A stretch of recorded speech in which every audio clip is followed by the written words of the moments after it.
तुमच्याबद्दलची जी प्रतिक्रिया आहे, तुम्ही त्या विधिमंडळाच्या आवारामध्ये तुमचे कार्यकर्ते भेटतात, 2 आमदारांचे कार्यकर्ते विधिमंडळाच्या अगदी त्या लॉबीत एकमेकावर ते ढोसे देत आहेत.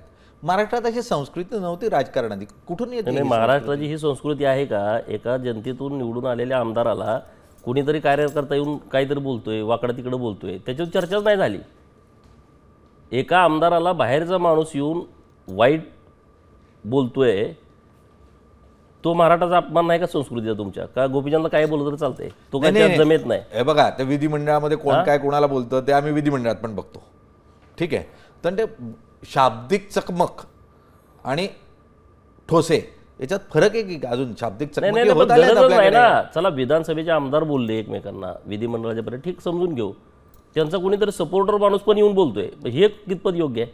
नाही, अयोग्य आहे. ह्याच्यावरती चर्चा नाही झाली. आयोगाला तुम्ही तक्रार केली का विधिमंडळाच्या अध्यक्षांकडे की असं कार्यकर्ता येऊन आमच्याबद्दल बोलतो म्हणून? तक्रार कोण करत बसणार?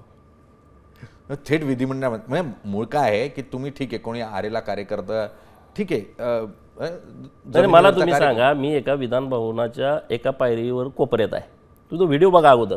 हो, मी बघितलं. ध्यानीमनी पण नाही. तुम्ही उतरताना पायरीवरून उतरताना दिसता. आम्ही सभागृहाचं कामकाज दुसरं चालू होतं, माझा नंबर येणार होता, काही मुद्दे मांडा, तो आला नाही. मला म्हणजे उद्या, म्हटलं ठीक आहे आपण निघूया. त्या आम्ही निघायच्या गडबडीत होतो. तिकडं त्या कोपऱ्यावरती म्हणजे मी पायरीवरती इकडं वरच्या स्टेपवरती आहे, तो खालून तिथून आता एवढी लोक गर्दी तिथं आहे, मग कोण? त्यामुळे ते असं झालंय अनावधान. तो कोण पण? तो नितीन देशमुख नावाचा कार्यकर्ता होता, तोच होता का आव्हाडांचा? हा, तोच होता ना. त्यानेच केलं.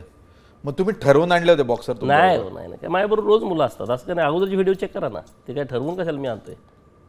आमचे सगळे सहकारी मित्र आहेत, पहिल्यापासून असतात. ते काय व्हिडिओ तुम्हाला रोज तिथले सगळे चेक करायला मिळतील, रोजच बरोबर आहे. ते कसं ठरवून नाही झालं. देश विदेशातील प्रत्येक घडामोडींचे लाईव्ह अपडेट मिळवण्यासाठी आता साम टीव्हीच्या सर्व सोशल मीडिया प्लॅटफॉर्मला लाईक, फॉलो आणि सबस्क्राईब करा. तसंच सर्व नोटिफिकेशनसाठी बेल आयकॉन प्रेस करायला विसरू नका.